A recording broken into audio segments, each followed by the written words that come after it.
Hey everyone, welcome back to Brown Coat Nerd, and today we're going to be looking at another upgrade video for the Remington 870 that I bought from AIM Surplus. This shotgun was listed as a former North Carolina State of Corrections shotgun. Originally came with some synthetic furniture on there. I changed that to this used wood furniture. I've already done a video on that. And I have planned on making some additional changes or upgrades to it. And this will be our part 2. And as you can see today, as I try not to knock over any stands, we have added the Carlson 7-shot magazine tube extension. Originally, this gun would hold 4 in the mag tube plus 1 in the chamber for a total of 5. Now we've got 6 in the mag tube plus 1 in the chamber for a total of 7. So let's address that first real quick. One of the things that's really confusing is when you look for one of these magazine tube extensions. And let's see, here is, it came obviously in a plastic case too, but this is kind of the type of packaging you will see. Like I said, this one was listed as a 7-shot. That's not saying that it will add an additional 7 rounds. That is your total capacity now, plus the 1 in the chamber. So this was a plus 2, if you will, for the magazine. But that's fine. I didn't want to get anything super long. So like I said, I'm kind of debating what to do with the barrel. I was planning on chopping it down to around 20 inches. Possibly maybe even 18. So I didn't want to get a magazine tube that would go out past that, just pretty much for looks. Now, if your magazine tube does go past the barrel a little bit, as long as it's not too much, you're fine. You can do that. I think they just kind of look goofy. This shotgun, I'm not really setting it up necessarily for home defense or for hunting. This is just kind of a play around at the range type of toy for me. So, went with the plus 7, which is the Carlson 7-shot magazine tube. Now, this does come with a couple of things here. We get this guy, which I obviously did not end up using, as well as a follower. This basically is going to replace your, going to be the replacement for your sling swivel, because our original cap that the magazine tube extension replaced was this little guy. So that was just right up there. Had our sling swivel on it. So now we no longer have one in the front. So you do get this, kind of clamps between the barrel and the magazine tube. This guy's pretty darn sturdy. I wasn't sure if there was going to be play, so I was actually kind of planning on attaching this just to secure it. I don't plan on putting a sling on here, so I don't really need the sling swivel. And it's secure enough on its own, so I'm not going to mess with that at all. Some people might want to put it on there just for the looks. Like I said, I'm not really done tinkering with this, so I'm going to hold on to that. Another big complaint I see a bunch on these Carlson magazine tube extensions is the followers. Now, this is a nice bright colored follower, which I wanted to replace the original with, which was also kind of orange. Rather dingy, pretty old. Also kind of like the fact that it has this little kind of guide rod, I guess, if you will, for the spring in there. A lot of people complain about these, saying it does not freely move through the magazine tube. And I can 100% agree with that. This guy got stuck in there immediately. It was kind of a pain to get that back out. So I ditched this. And I ended up getting a NDZ Performance magazine follower. So we'll jump around back to that here in a moment, but let's talk about the Carlson mag tube extension first. Also, another thing you have to do is pop this guy out. You'll either, if you have an older one like I do, with no dimples in the magazine tube, you'll have a metal one. If you've got a plastic one, you will have dimples in the magazine tube. Now, there's a few ways to get rid of those dimples. A lot of people just take a Dremel and they'll drill a hole where those dimples are. You'll have 2 of them. Get rid of them. You can also buy a tool. They're kind of expensive. I think they're between like 60 and 80 bucks. And basically you just hammer that down in here. It's kind of a shaft. And it will take out any nicks or dings, which I do have a few dings in this magazine too, but nothing that creates issues. But it will flatten out those dimples. If I did have nipples, I was probably going to go ahead and buy the tool and go that route. The one thing I see people bringing up saying you shouldn't just drill them out, which is really the easiest and quickest way to do it, is you do have a spot open, and we are empty, so you can see there. But those dimples are going to be right underneath here on your barrel clamp, I guess, if you will. And it's not it's a tight fit, but there is a chance of moisture and dirt and debris getting in there. Now that you have those holes, it does increase your chances of getting dirt and grime in your magazine tube. A lot of times I'll see people also just take a socket and find a socket that fits in there snugly and then just hammer that socket down through there. And if I had the dimples, maybe that's the route I would have tried first before spending my money on the tool. It's like I said, it's not the cheapest thing in the world. And this would probably be the one time that I would use it too. So I probably would try the socket trick first and just kind of see what happened there with that. Now, so trying not to knock stuff over here.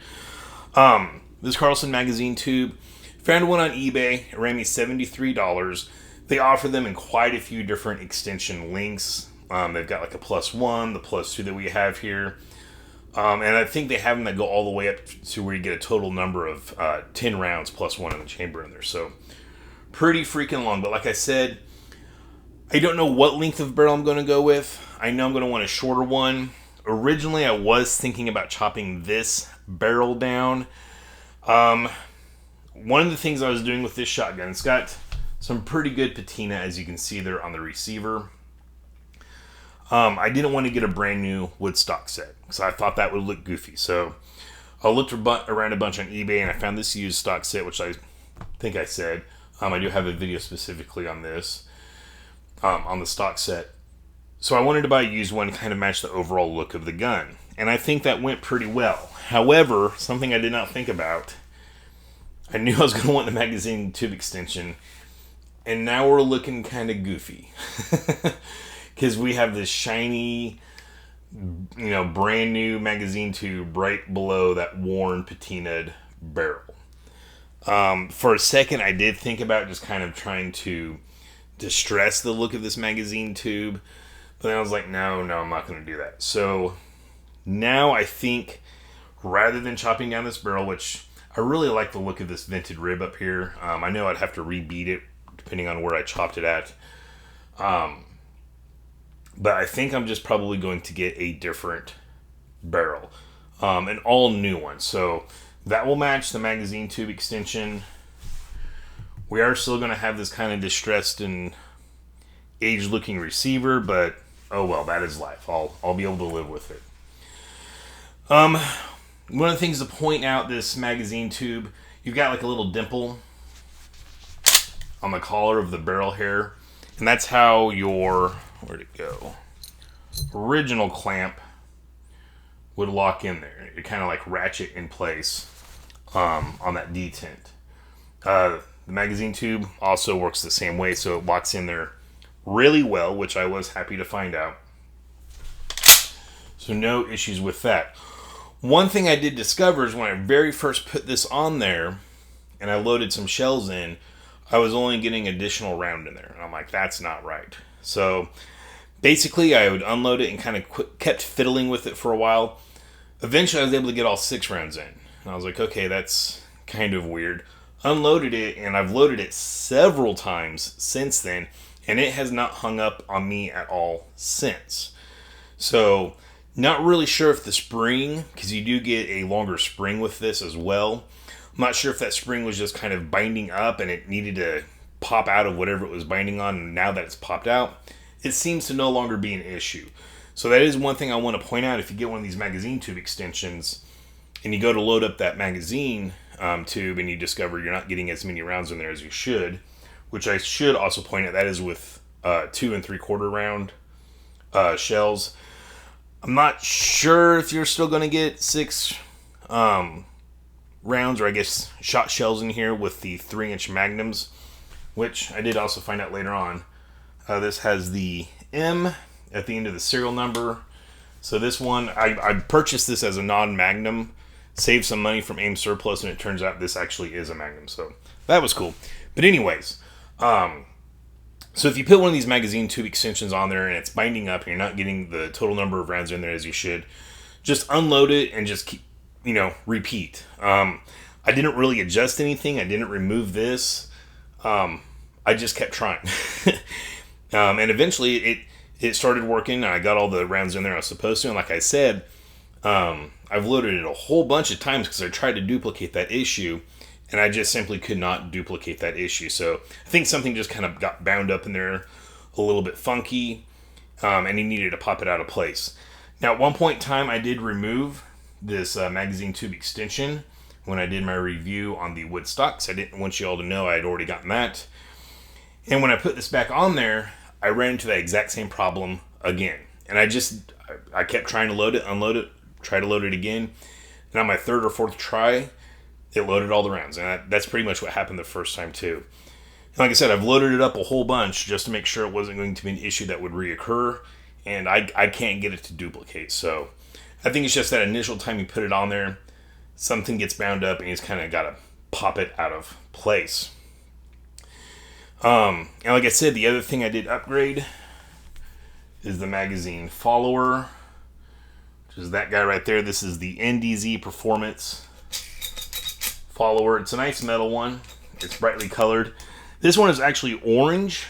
Might be coming up kind of as red. They do offer red ones as well. I thought the orange might be a little bit brighter than the red. Don't know if there's any truth to that. Kind of hindsight now, I think red would have looked a little bit cooler maybe. But that's fine. I can live with the orange one. And I did find some different ones that are kind of this basic design that have a hole in the middle. And the images I was looking at for the NDZ one, it looked like it did not have a hole in the middle of the follower. It looked like it was more solid like this, but it had a recessed spot. And the idea of having that recessed spot is so you can feel and be like, okay, that's not a shot shell. So like even in the dark, if your magazine tube is loaded or if you're just filling the follower, which I really like that idea. However, I did not like the idea of, just like drilling the holes in your magazine tube, having a possible point of entry for any kind of debris. So I wanted to get a solid one. Thought the NDZ ones were solid. You probably can't tell, but they are actually not. That hole is still drilled through, but that's fine. I can live with that. And that follower did run me $14 on eBay as well. And I got this at the same time I got the tube. Because I had a feeling this was going to be an issue. Because like I said, every single video I've come across, I feel like every single person's had an issue with this follower. Don't know what the story is on that. Carlson, from what I understand, is a decent brand for shotgun parts. So I do not know why their follower appears to be out of spec. If this thing would have worked, I would have been just fine using this. I've got no concern over using the metal over plastic. Actually, now that I say that out loud, I probably still would have gotten the metal one just simply because you have that detent in the center and it's very easy to tell if you're filling the follower or a shot shell.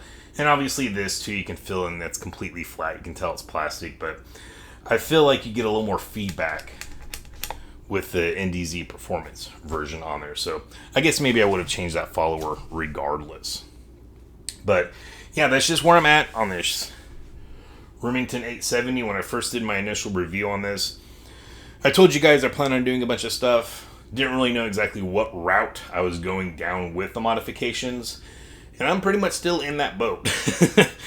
I'm just kind of throwing stuff on, seeing what sticks, seeing how I feel about it. And so overall, I'm very happy with the Carlson magazine tube extension. I did panic a little bit, like I said, when the rounds were binding up. I was only getting in 5 shots instead of 6. But like I said, that just seems to be something whenever you change this out. It is worth pointing out, once you put this on there, you're not going to have any kind of captive system holding your spring in. So keep that in mind if you're changing out barrels and you go to remove this. It's going to be under quite a bit of spring tension there, so don't let that latch off in the corner of your garage or something. So keep that in mind. But yeah, so far I would feel like I would definitely recommend this Carlson magazine tube extension. They seem to have a decent reputation. The magazine follower, like I said, it's not something you necessarily need to do, The original one, it's pretty thin plastic, but at the same time, I mean, it's not flexing or anything when I push on it. So I think this still had life in it. I didn't even bother to try to clean it up. But I just like the idea of being able to, easily feel and determine, get very clear feedback just from feel that is not a shot shell and the magazine tube is empty. So that's why I went that route. And it was only $14, so why not? So that is it. That is all I've got for you. What is this? Part 2 on the upgrades to the Remington LE Trade-In 870 Express, as it turns out, Magnum. So that's pretty cool. All right, guys. Thanks for watching. Please don't forget to go check out my Rumble page as well as my Instagram. And that is it. Stay safe. Stay shiny.